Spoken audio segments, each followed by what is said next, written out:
Selamat malam, Bapak Ibu Saudara dikasih Tuhan. Kita berjumpa kembali di dalam program My Way. Satu program renungan singkat yang akan memberkati kita melalui kebenaran firman Tuhan yang kita dengar. Mari kita siapkan hati kita supaya kita mengalami berkat Tuhan malam hari ini. Dan malam hari ini ada satu tema yang cukup menarik yang akan saya bawakan. Memang ini hal yang berat ya, yang sulit mungkin kita lakukan, tapi kita harus terus belajar untuk menjadi lebih baik dan lebih bijak. Tema ini adalah jangan menjadi orang bebal. Kalau menurut definisinya yang saya cari dalam Kamus Bahasa Indonesia, dalam pengertian di dalam Alkitab, orang bebal itu bisa dikatakan adalah orang yang bodoh, atau kebodohan, atau kesia-siaan, atau sesuatu yang dikerjakan yang tidak menghasilkan apa-apa, sesuatu yang hampa, yang kosong, yang sia-sia, itu dikatakan bebal. Dan firman Tuhan juga mencatat, beberapa ayat dalam firman Tuhan mencatat, ini akan membantu kita untuk kita bisa mengerti definisi kata-kata bebal dengan lebih tepat. Kita baca dalam Yakobus 2 ayat 20. Hai manusia yang bebal, maukah engkau mengakui sekarang bahwa iman tanpa perbuatan adalah iman yang kosong? Jadi mereka yang tidak percaya bahwa iman harus disertai perbuatan, itu adalah orang bebal.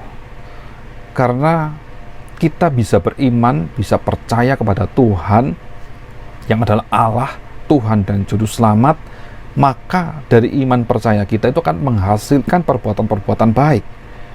Dan itulah sebabnya, kalau kita tidak menghasilkan perbuatan yang baik, dikatakan adalah iman yang kosong.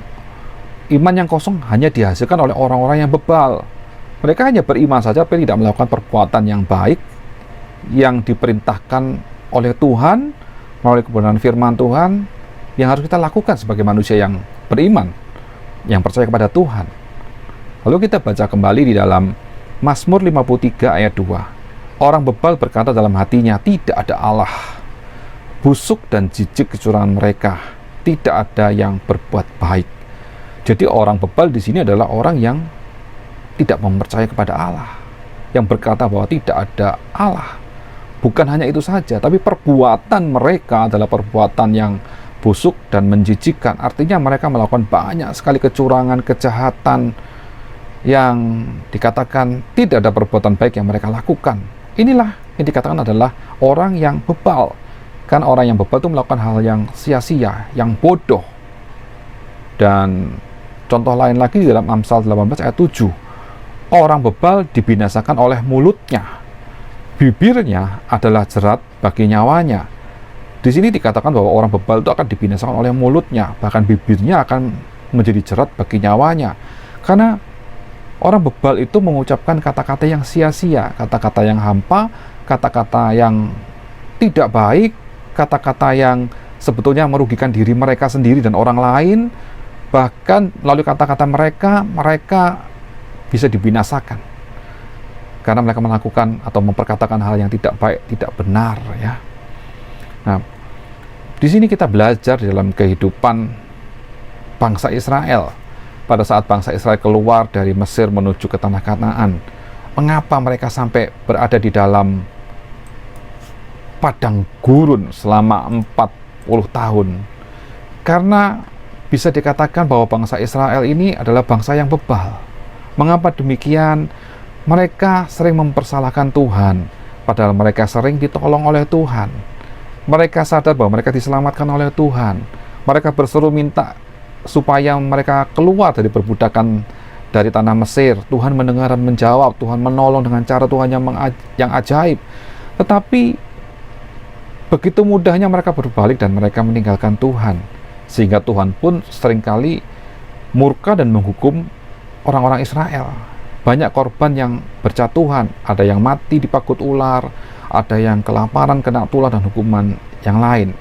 Dan yang lebih luar biasanya, mereka tidak kapok-kapok untuk melakukan hal seperti itu.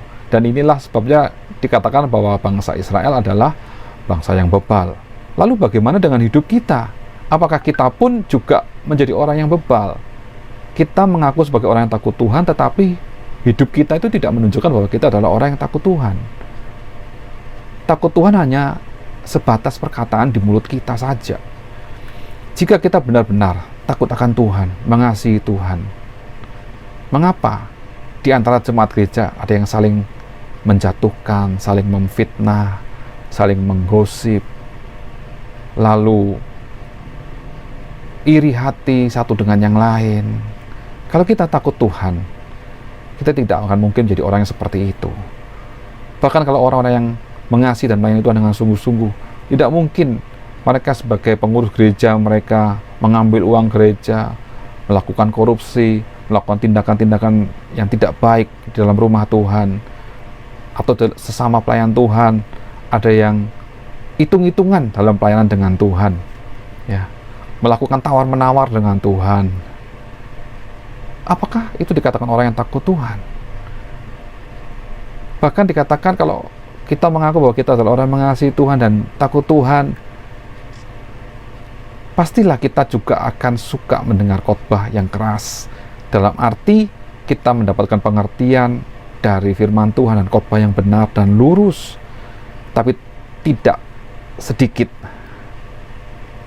orang-orang justru senang mendengar khotbah yang mungkin lucu, banyak humornya, atau mungkin khotbah yang ringan-ringan, atau khotbah yang berisi cerita-cerita, atau apapun itu yang menarik perhatian kita karena gampang kita cerna, bahkan dikasih karikatur-karikatur yang lucu, ilustrasi-ilustrasi yang menarik.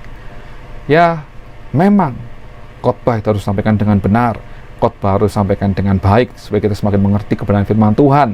Tapi kalau yang kita ingat adalah hal-hal yang tidak prinsip dalam firman Tuhan, maka tentu ada yang salah. Dan ini seringkali kita bisa introspeksi diri kita sendiri.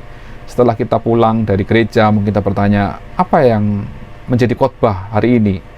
Berapa banyak kita yang mengerti, memahami apa yang Tuhan ingin kita lakukan melalui kebenaran firman Tuhan yang disampaikan oleh khotbah-khotbah yang kita dengar. Malam hari ini kita belajar jangan sampai kita menjadi orang yang bebal. Lalu bagaimana kita harus hidup supaya kita tidak menjadi orang yang bebal? Firman Tuhan dalam Efesus 5 ayat 15 dan 16 berkata, "Karena itu perhatikanlah dengan saksama bagaimana kamu hidup. Janganlah seperti orang bebal, tetapi seperti orang arif. Dan pergunakanlah waktu yang ada, karena hari-hari ini adalah jahat." Supaya kita tidak menjadi orang yang bebal, maka ingatlah kita harus jadi orang yang arif, yaitu orang yang mau selalu belajar, orang yang semakin bijak, yang mempelajari setiap pengalaman masa lalu untuk menghasilkan satu tindakan yang lebih bijak, lebih baik, lebih benar dalam kehidupan di hari-hari ke depan. Bahkan semakin banyak ilmu yang kita miliki, kita seperti padi. Peribahasa yang berkata, jadilah seperti ilmu padi, makin berisi, makin merunduk. Bagaimana kita belajar merendahkan diri kita, merendahkan hati kita, kita belajar untuk melakukan kehidupan dengan serius, mempergunakan setiap waktu yang ada untuk melayani Tuhan, untuk hidup lebih dekat dengan Tuhan, untuk kita memperkatakan perkataan yang baik, memperkatakan perkataan-perkataan yang membangun, mendoakan satu dengan yang lain, saling menguatkan dalam iman, perkataan, dan perbuatan.